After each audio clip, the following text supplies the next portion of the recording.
नमस्कार दोस्तों, मैं अक्षय पाठक फिर से स्वागत करता हूँ अपने इस YouTube चैनल पाठक ग्लोबल स्टडी सेंटर में। चलिए, हमने जो इकोनॉमिक्स पढ़ना शुरू किया तो उससे ही आज कंटिन्यू करते हैं। इस पाठक ग्लोबल स्टडी सेंटर ये जो YouTube चैनल है, इसमें हम लोग इकोनॉमिक्स जो विषय है, जो सभी जो प्रतियोगी एग्ज़ाम होती है, जो कॉम्पिटिटिव एग्ज़ाम जो होती है, इसमें आने वाला एक अति महत्वपूर्ण विषय है इकोनॉमिक्स, जिसे हम लोग भारत की अर्थव्यवस्था कहते हैं। इसलिए ये टॉपिक या ये जो विषय है, ये अच्छी तरह से पढ़ने के लिए ये जो चैनल है पाठक ग्लोबल स्टडी सेंटर, इसके जो वीडियो है ये देख लीजिए, ताकि उससे आप हमें मालूम है कि हमें विश्वास है कि आपकी कोई भी एग्ज़ाम हो, चाहे वे MPPSC हो, UPPSC हो, या बिहार पब्लिक सर्विस कमीशन की कोई एग्ज़ाम हो, या कोई दिल्ली पुलिस कांस्टेबल की एग्ज़ाम हो, या अन्य आपके कोई भी एग्ज़ाम हो, या MPSC हो, ऐसे तमाम जो कि एग्ज़ाम होते हैं कॉम्पिटिटिव एग्ज़ाम, इसमें इसका उपयोग जो है, इसका फैलाव जो है, ये आपको 100% मिलेगा। जो हम लोग यहाँ पे पढ़ाते हैं उसमें से अगर आपने ये कंसेप्ट अच्छी तरह से पढ़ लिया तो आपको बहुत से इकोनॉमिक्स के जो कंसेप्ट है ये यहाँ पे आपको समझ में आ जाएंगे। इसलिए इस वीडियो को जो है ये ज़्यादा से ज़्यादा बच्चों तक भेज दीजिए। इसके लिंक आप लोग शेयर कीजिए, सेंड कीजिए, ताकि जो बच्चे कॉम्पिटिटिव एग्ज़ाम की तैयारी करते हैं या जो बच्चे हैं कॉम्पिटिटिव एग्ज़ाम देते हैं, उन्हें इसका लाभ जो है ये अवश्य होना चाहिए। चलिए, हमने कल देखा था, क्या देखा था हमने कल देखा था कि डायरेक्ट टैक्स किसे कहते हैं एंड इनडायरेक्ट टैक्स जो है ये किसे कहते हैं। तो दोनों बातें हमने कल देख ली थी, यानी कि टैक्स के जो दो प्रकार जो है, एक तू बता, चल बता कि डायरेक्ट टैक्स किसे कहते हैं। हाँ हाँ, सही कहा। जो टैक्स व्यक्ति पे लागू होता है उसे हम लोग क्या कहते हैं, डायरेक्ट टैक्स। जैसे कि इनकम टैक्स, गिफ्ट टैक्स, या मनोरंजन टैक्स, निगम टैक्स। केंद्रीय शासन जो होता है उसे अधिक से अधिक पैसा जो है कि कौन से टैक्स से मिलता है, निगम टैक्स से मिलता है। क्यों? बड़ी बड़ी कंपनियां होती है, उनका जो प्रॉफिट होता है एक साल का वो बहुत बड़ा होता है। हमने कल देखा कि ऐसे बहुत सारी कंपनियां हैं जो एक साल में शासन को लगभग 60,000 करोड़ रुपए जो है ये निगम टैक्स दे देती है। और केवल दिल्ली चलाने के लिए हमें कितने पैसे की आवश्यकता होती है? दिल्ली चलाने के लिए 70,000 करोड़ रुपए जो है यहाँ हमें आवश्यकता होती है। यानी कि एक कंपनी एक स्टेट को जो है ये चला सकती है। इतना बड़ा जो टैक्स जो है ये कंपनियां देती है। इसीलिए निगम टैक्स जो होता है, इससे बहुत बड़ा जो पैसा है ये शासन को मिल जाता है निगम टैक्स पे। वैसे हम लोग इनकम टैक्स भी देख लिया था कि इनकम टैक्स भी ये जो क्या है, ये डायरेक्ट टैक्स है। क्यों? ये व्यक्ति पे लागू होता है। जो टैक्स व्यक्ति पे नहीं, केवल वस्तु एवं सेवा पे लागू होगा उसे हम लोग क्या कहेंगे, इनडायरेक्ट टैक्स। जैसे कि हमने देखा था GST, goods and service tax. ये कोई किसी व्यक्ति पे लागू होगा नहीं ना। एक लागू किस पे होगा? जीएसटी वस्तु एवं सेवा पे लागू होगा। अगर आपने किसी वस्तु को ले लिया या अगर आपने किसी सेवा को ले लिया तब आप पे जीएसटी लागू होगा। इसीलिए गुड्स एंड सर्विस टैक्स किस पे लागू होगा? वस्तु एवं सेवा पे लागू होने वाले टैक्स है गुड्स एंड सर्विस टैक्स। इसलिए जीएसटी को हम लोग क्या कहते हैं, इनडायरेक्ट टैक्स। ये तो कोई डायरेक्ट टैक्स नहीं है। क्यों? ये व्यक्ति पे तो लागू होता नहीं जीएसटी। हाँ, तो जीएसटी किस पे लागू होता है? Goods and service tax. ये वस्तु एवं सेवा पे लागू होने के कारण इसे हम लोग क्या कहते हैं, इनडायरेक्ट टैक्स कहते हैं। आज हम लोग देखने वाले हैं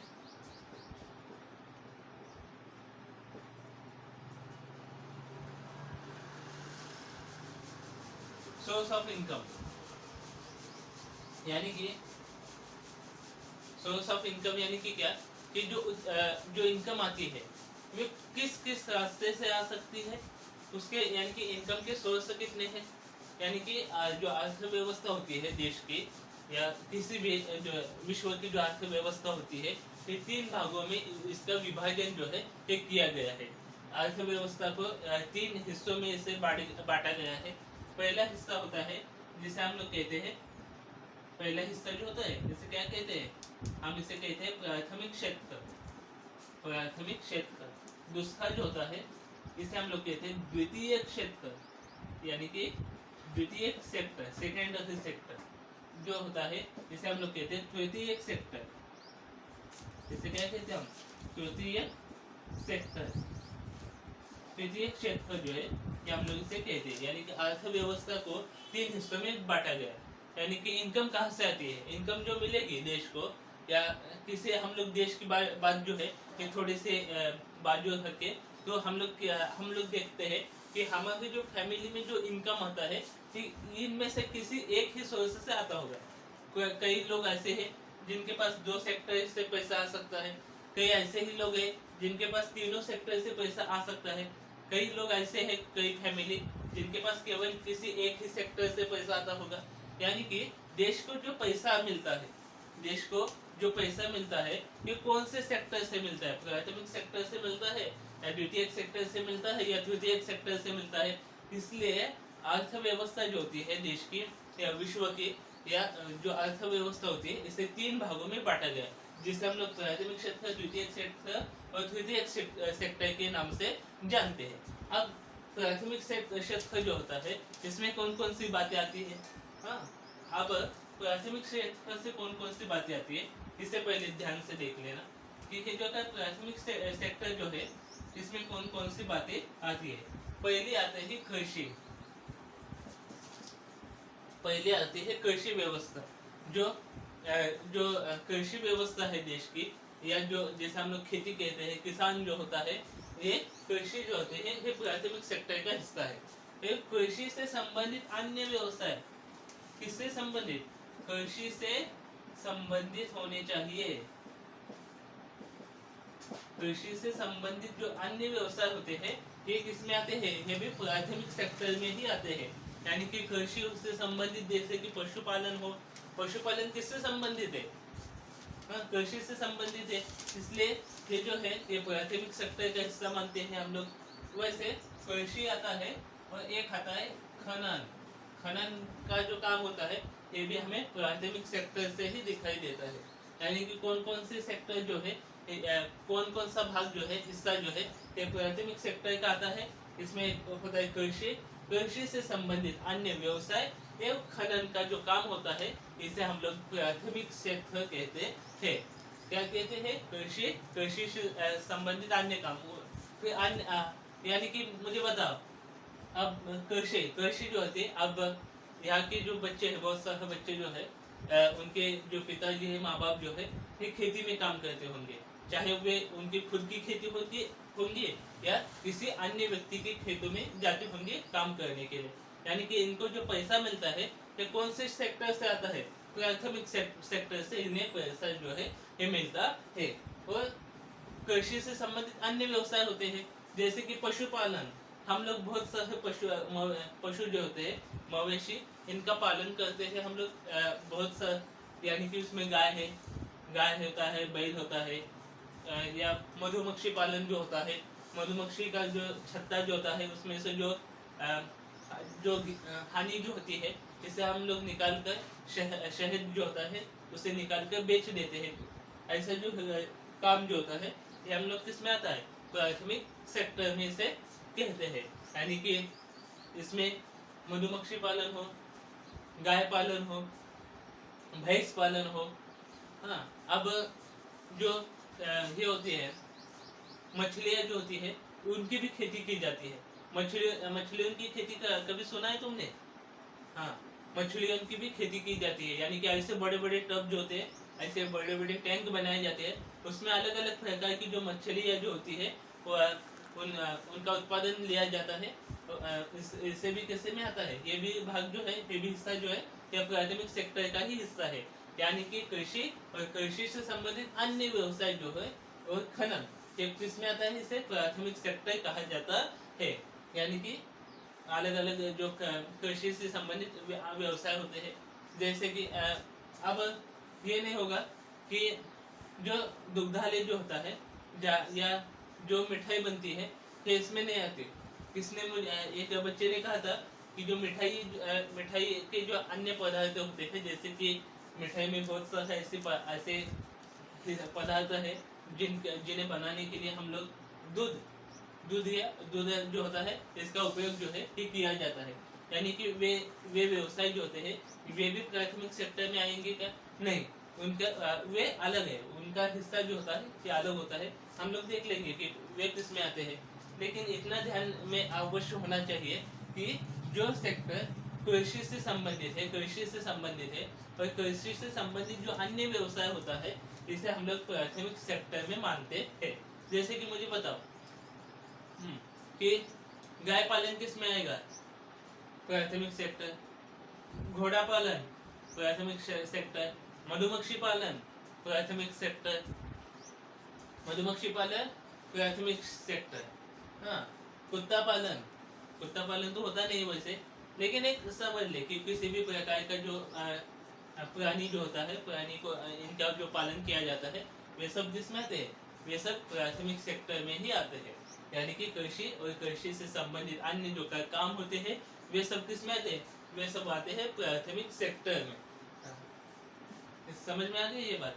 और खनन भी किसमें आता है? प्राथमिक सेक्टर में। बड़े बड़े माइंस जो होते हैं, यानी कि बहुत बड़ा ये जो खनन का जो काम जो होता है, अब आपने देखा होगा कि बहुत सारे जो पत्थर जो है इसे फोड़ के जमीन से कुछ महत्वपूर्ण जो चीजें होती है जिसमें धातु होते हैं, कुछ अधातु होते हैं, उन्हें निकाला जाता है। वे खनन का जो हिस्सा है ये किसमें आता है? ये भी प्राथमिक सेक्टर में ही आता है। अब हम लोग देखेंगे द्वितीयक सेक्टर किसे कहते हैं। अब द्वितीयक सेक्टर जो होता है इसे द्वितीयक सेक्टर में जो प्राथमिक सेक्टर में जो चीजें बनी है उस पे प्रोसेस किया जाता है।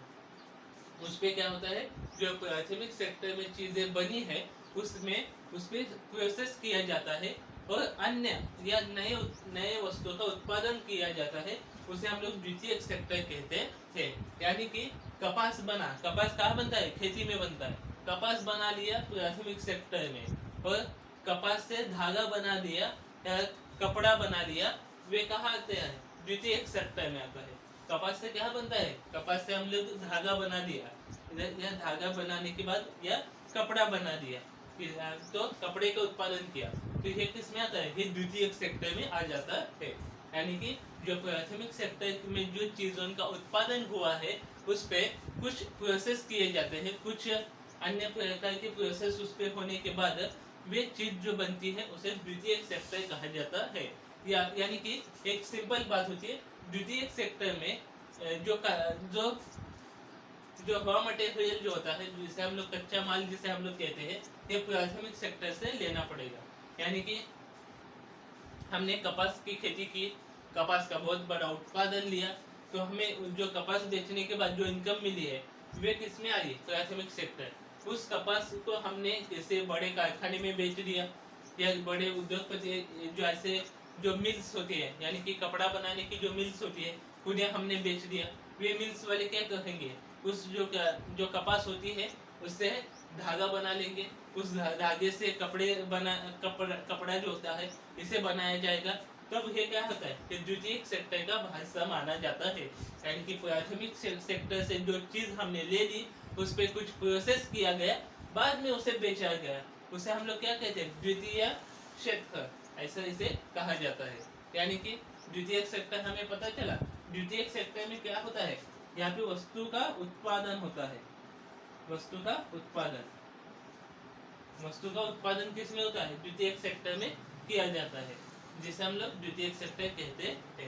वैसे अब देखेंगे तृतीयक सेक्टर। तृतीयक सेक्टर जो होता है इसे हम लोग सेवा क्षेत्र भी कहते हैं। इसे क्या कहते हैं? सेवा क्षेत्र भी कहा जाता है। यानी कि इसमें किसी वस्तु ना ही किसी वस्तु का उत्पादन होता है, ना ही किसी वस्तु की बिक्री होती है, केवल सेवा दिया जाता है। इसे हम लोग क्या कहते हैं? तृतीयक सेक्टर। यानी कि केवल सेवा क्षेत्र जो होता है ये थर्ड लेवल का इकोनॉमिक्स का हिस्सा माना जाता है। ये बहुत बड़ा है। इकोनॉमिक्स को जो पैसा मिलता है, सबसे अधिक पैसा किससे मिलता है? ये तृतीयक सेक्टर से मिलता है। क्यों? क्योंकि इसमें सेवा दी जाती है। यानी कि अब मुझे बताओ, बैंक किस में आता है? ये तृतीयक सेक्टर का हिस्सा है, यानी कि सेवा क्षेत्र का हिस्सा है बैंक होगा। अब बैंक में आप जाते होंगे तो बैंक में किसी वस्तु का उत्पादन होता है? नहीं ना, किसी वस्तु का तो वहाँ पे उत्पादन होता नहीं, या बैंक में किसी वस्तु पे प्रोसेस की जाती है, वैसा भी कुछ नहीं होता। केवल वहाँ पे सेवा दी जाती है, आपके जो पैसे होते हैं उसे वहाँ पे रखा जाता है, उस पर ब्याज दिया जाता है, लोन दिया जाता है, या अलग अलग प्रकार की सेवा जो है ये बैंक सेक्टर के द्वारा दिया जाता है। बैंक हुआ, उसके बाद क्या आता है ट्रांसपोर्ट। क्या होता है ट्रांसपोर्ट।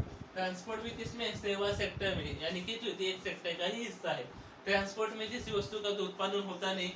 सपोज किसी, अब ऐसा कहा जाता है कि जो ट्रांसपोर्ट देश का बहुत ही अति महत्वपूर्ण हिस्सा है। आपको पता है जब कोविड लगा था देश में, तब ट्रांसपोर्ट तब अन्य कुछ जो कंपनियां जो थी थे इसलिए बंद की गई कि ट्रांसपोर्टेशन जो है ये देश का बंद ठप्प पड़ा हुआ था। यानी कि ऐसे बहुत सारी कंपनियां थी जिन्हें पहले तो कोविड इतना सख्त नहीं था कानून पहले, यानी कि इसका इतना देश में कोविड का प्रभाव जो था, ये पहला जो स्टेप था इसमें इतना कोविड का प्रभाव तो देश में नहीं था। लेकिन हाँ, बाद में बढ़ता चला गया। तब जो शासन है उसने जो नियम थे वे अधिक स्ट्रिक्ट जो थे, अधिक नियम जो है, अधिक बंधन जो होते हैं डाले गए देश में, वो आवश्यक भी थे उस समय। लेकिन जो पहला जो हिस्सा था उस समय क्या हुआ था कि ट्रांसपोर्टेशन को रोक दिया गया। देश में जो ट्रांसपोर्टेशन जो है ये इसे है, हमने देखा कि आप कभी जाओ हाईवे पे जाके देख लेना कि जो बड़ी बड़ी गाड़ियाँ जो है ये बहुत लंबे बहुत अलग अलग या अलग अलग राज्यों से आपको देखने को मिलेगी। जो बड़े बड़े जो ट्रक होते हैं, बड़े बड़े जो ट्रांसपोर्टेशन का काम करने वाली जो गाड़ियाँ होती है ये अलग अलग राज्यों से आती है। यानी कि कोई नागालैंड हो, अरुणाचल प्रदेश हो, सिक्किम हो, दिल्ली हो, तमिलनाडु हो, नीचे का केरला हो, महाराष्ट्र हो, ऐसा अलग अलग राज्यों से गाड़ियाँ जो है ये हमें दिखाई देती है। यानी कि सब ये जो गाड़ियाँ होती है, ये जो ट्रक होते हैं, ये संपूर्ण देश में ट्रांसपोर्टेशन के कारण ही बिजनेस जो है ये चलता है। लेकिन कोविड का जो पहला स्टेप था उसमें ट्रांसपोर्टेशन को बंद करने के कारण बड़ी बड़ी कंपनियां जो थी उन्हें इस बहुत बड़ा नुकसान हुआ। क्यों? क्योंकि कंपनियां तो चालू है, उत्पादन तो किया गया है वस्तु का, लेकिन उसे बेचने के लिए जाए तो कहाँ जाए, यानी कि जाए तो कैसे जाए।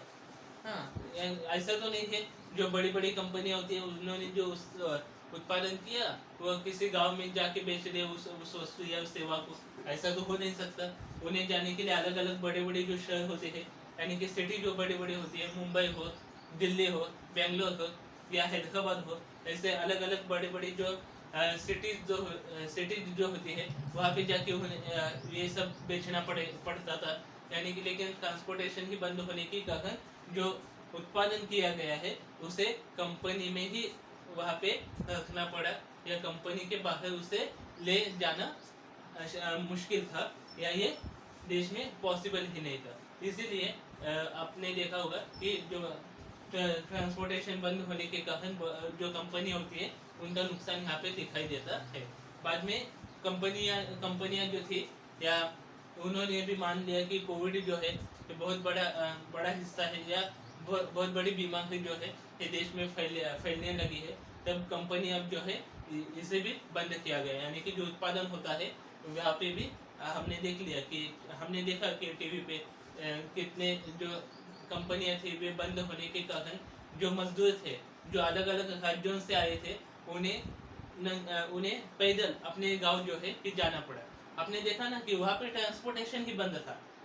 शासन ने लॉकडाउन तो लगाया था, और एंड बाद में शासन ने भी उसमें शासन ने भी बहुत अच्छी भूमिका निभाई थी कोविड के समय कि ट्रांसपोर्टेशन। हाँ, थोड़ी बहुत दिक्कत आई, लेकिन थोड़ी इतनी बड़ी समस्या है तो थोड़ी बहुत तो दिक्कत जो है ये आ ही सकती है। उसमें तो ऐसा कुछ नहीं कि सभी व्यवस्था जो है ये ठीक से चले, क्योंकि बात ही कुछ ऐसी थी, देश की समस्या थी ये कोविड की।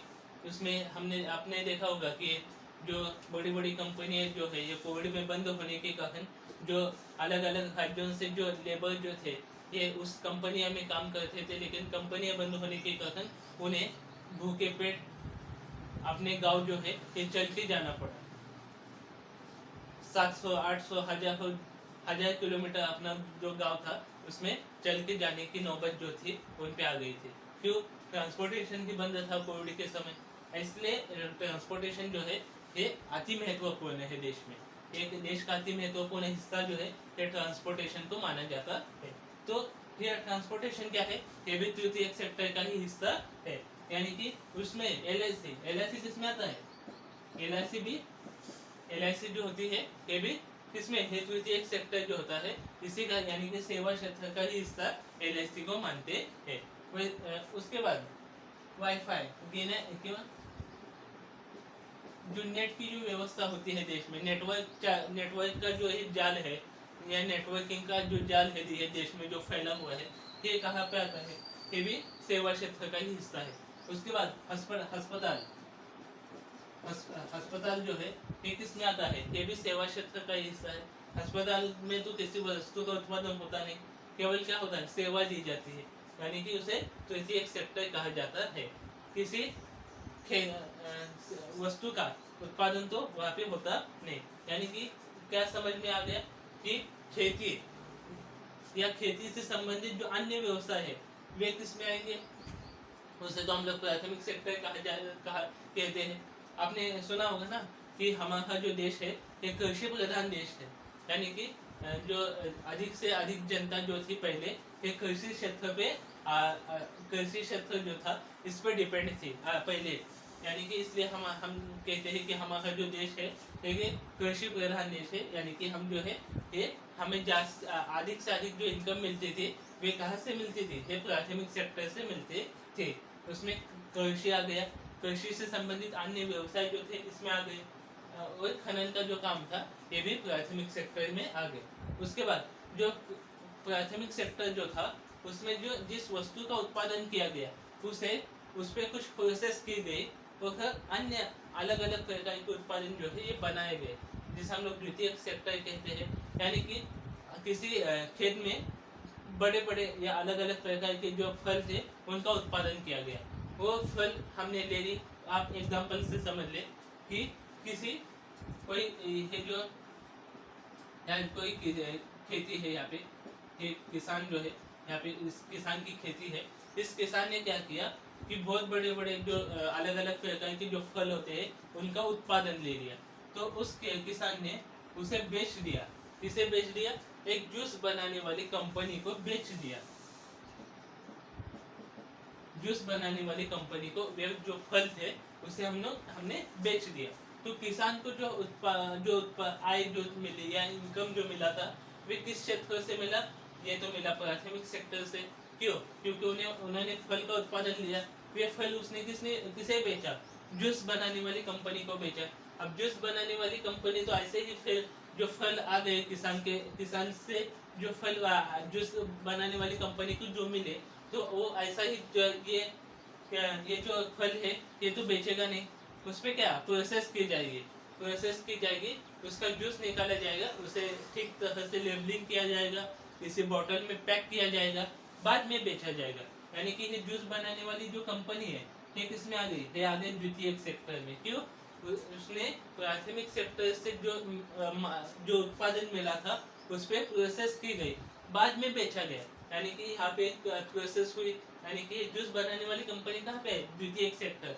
अब ये जूस बनाने वाली जो कंपनी है उसे देश के अलग अलग हिस्सों में अपना जो उत्पादन है, यानी कि ये जो जूस है इसे बेचने के लिए ट्रांसपोर्टेशन की आवश्यकता होगी ना। ये जो हमने जो बॉटल बनाए हैं ये देश के अलग अलग दुकानें होंगी, अलग अलग देश के जो बड़े बड़े जो मॉल है उसमें उन्हें भेजने के लिए बेचने के लिए उन्हें भेजना पड़ेगा, इसलिए उसने ट्रांसपोर्टेशन की मदद ली। इसकी मदद ली, ट्रांसपोर्टेशन की मदद ली। तो ये कहाँ पे आ गया? तृतीय सेक्टर में आ गया। ट्रांसपोर्टेशन किसका हिस्सा है? तृतीय सेक्टर का हिस्सा है। यानी कि किसान ने फल का उत्पादन लिया, फल कहाँ पे आते हैं? खेती में आते हैं, यानी कि खेती किसका हिस्सा है? प्राथमिक सेक्टर का हिस्सा है। उसके बाद उस फल को हमने बेच दिया, किसे? जूस बनाने वाली कंपनी को, जूस बनाने वाली कंपनी ने उस फल को ले लिया, उस पे प्रोसेस की गई, उसका जूस निकाला गया, उसे पैकिंग किया गया और उसे बेचा गया। इसलिए वे कहाँ पे आ गई, जूस बनाने वाली कंपनी किस में आ गई, द्वितीयक सेक्टर में। उसके बाद ये जो जूस बनाया है उसे देश के अलग अलग जो बड़े बड़े मॉल्स होंगे, दुकानें होंगी, उसमें बेचने के लिए ट्रांसपोर्टेशन की आवश्यकता पड़ी।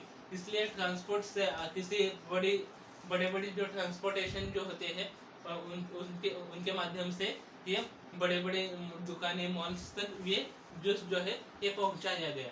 अब ये ट्रांसपोर्टेशन किस में आ गया, ये सेवा सेक्टर का जो सर्विस सेक्टर जिसे हम लोग कहते हैं, सेवा क्षेत्र का हिस्सा हम लोग मानते हैं। इस तरह से जो इकोनॉमिक्स है ये 3 हिस्सों में हम लोग देखते हैं कि इसमें क्या आता है। आपने खेती से उत्पादन लिया, आपके घर में, आप ये देश का छोड़िए, आपके घर में किससे उत्पादन आता है। सपोज आपके पास खेती है, हाँ होगी ना, कुछ 5 एकड़ 10 एकड़, कुछ 2 एकड़, ऐसे कुछ खेती होगी, जमीन का कुछ टुकड़ा आपके पास होगा, उसमें आप खेती करते होंगे, या आपके जो माता पिता जी है वे वहाँ पे खेती करते होंगे, उस खेती से आपको कुछ आय, इनकम जो है ये मिलते होंगी। यानी कि आपकी जो फैमिली के पास जो पैसा आता है ये खेती से आता है, यानी कि प्राथमिक सेक्टर से आता है। या आपके जो माँ बाप है उनकी कोई मिल होगी जिसमें कपड़ा बनाया जाता होगा, वे कहाँ पे आ गया, ये द्वितीयक सेक्टर में आ गए। क्यों, क्योंकि कोई खेती करने वाला जो है वे अपने खेत में कपास का उत्पादन ले लिया, आपकी मिल में आके उसने बेचा। आपकी मिल ने तो वैसे तो कपास जैसा खेती से मिला वैसे तो कपास को आपने बाजार में बेचा नहीं होगा। उस कपास पे जो प्रोसेस जो होती है उसे करने के बाद उसका जो उससे कुछ धागे जो है उसे बनाए होंगे, धागों से आपने कपड़ा बनाया होगा, उसमें वो बाद में बेचा होगा, इसलिए ये द्वितीयक सेक्टर में आता है। उसके बाद वे कपड़ा जो है ये बाजार में बेचने के लिए आपको ट्रांसपोर्टेशन की आवश्यकता पड़ी होगी, तो ट्रांसपोर्टेशन का आता है, ये तृतीयक सेक्टर का हिस्सा हम लोग मानते हैं। बैंक का किसमें आता है, तृतीयक सेक्टर का हिस्सा जो है ये होता है। तो समझ में आ गया ये प्राथमिक सेक्टर किसे कहते हैं, द्वितीयक सेक्टर किसे कहते हैं और तृतीयक सेक्टर किसे कहते हैं। अगला जो वीडियो होगा उसमें हम लोग देख लेंगे कि आपके घर में जो इनकम आती है ये किस क्षेत्र से आते होंगे। यानी कि आपके पिताजी जो है ये सपोज वकील है, हाँ आपके पिताजी क्या है, वकील है, तो उस जो वकील जो है आपके पिताजी, वे तो किसी वस्तु का उत्पादन नहीं हो, वकील का जो क्षेत्र होता है उसमें किसी वस्तु का तो उत्पादन होता नहीं, या उसमें क्या होता है, केवल सेवा दी जाती है। कानून की रक्षा के लिए वकील होते हैं, वे सेवा देते हैं देश के लिए या जनता के लिए, इसलिए वकील जो होते हैं ये किसमें आता है, आपके पिताजी वकील है तो उसमें जो पैसा जो है ये किससे, वकील लोग क्या लेते हैं, वकील जो है उन्हें पेमेंट नहीं होता, वकील की सैलरी नहीं होती, वकील की क्या होती है, वकील की फीस होती है, वकील को हम लोग क्या देते हैं, फीस देते हैं। तो ये किसमें आ गया है, तृतीयक सेक्टर सेवा क्षेत्र में ये आता है। आपके पिताजी डॉक्टर होंगे, वे किस में आते हैं, सेवा क्षेत्र में आते हैं। आपके पिताजी सीए होंगे, ये किस में आता है, ये भी सेवा क्षेत्र का ही हिस्सा जो है ये होता है। अगली जो वीडियो होगी उसमें हम लोग देख लेंगे कि ऑफलाइन वालों का भी देख लेंगे, ऑनलाइन वालों का भी देख लेंगे कि उनका जो इनकम जो है, यानी कि उन्हें जो इनकम मिलती है ये कौन से सेक्टर से आती है, उनके फैमिली में जो पैसा आता है ये प्राथमिक सेक्टर से आता है या द्वितीयक सेक्टर से आता है या तृतीयक यानी कि सेवा सेक्टर से आता है, सर्विस सेक्टर से आता है। ये हम लोग अगले वीडियो में देखने वाले हैं। ऐसे इकोनॉमिक्स हो, पॉलिटी हो, करंट अफेयर्स हो या स्पेस एंड टेक्नोलॉजी हो, ऐसे जो कॉम्पिटिटिव एग्जाम के जो विषय है इनके वीडियो जो है ये देखने के लिए या इसका अध्ययन करने के लिए आज ही पाठक ग्लोबल स्टडी सेंटर का जो यूट्यूब चैनल है इसे सब्सक्राइब जो है ये आवश्यक है, और बाजू में जो बेल आइकन दिखाई देता है इसे उस पर क्लिक कीजिए ताकि जो नए नए वीडियो का जो नोटिफिकेशन है वे आपके पास सबसे पहले जो है कि आपको मिले, ताकि आपकी जो पढ़ाई है ये अच्छी हो सके, आपको पढ़ाई में इसकी मदद हो सके और ऐसे ही सब्सक्राइब जो है इसे कीजिए। और अपने जो अन्य जो दोस्त होंगे जो कॉम्पिटिटिव एग्ज़ाम देते होंगे उन्हें भी इस वीडियो की लिंक जो है इस सेंड कीजिए, ताकि उन्हें भी इसका लाभ जो है ये मिल पाए। अगली कक्षा में हम लोग इसका इनकम ऑफ सोर्स जो है ये हम लोग कंटिन्यू करने वाले हैं। तो बने आप जो कल का जो वीडियो होगा उसे भी देख लीजिए। धन्यवाद।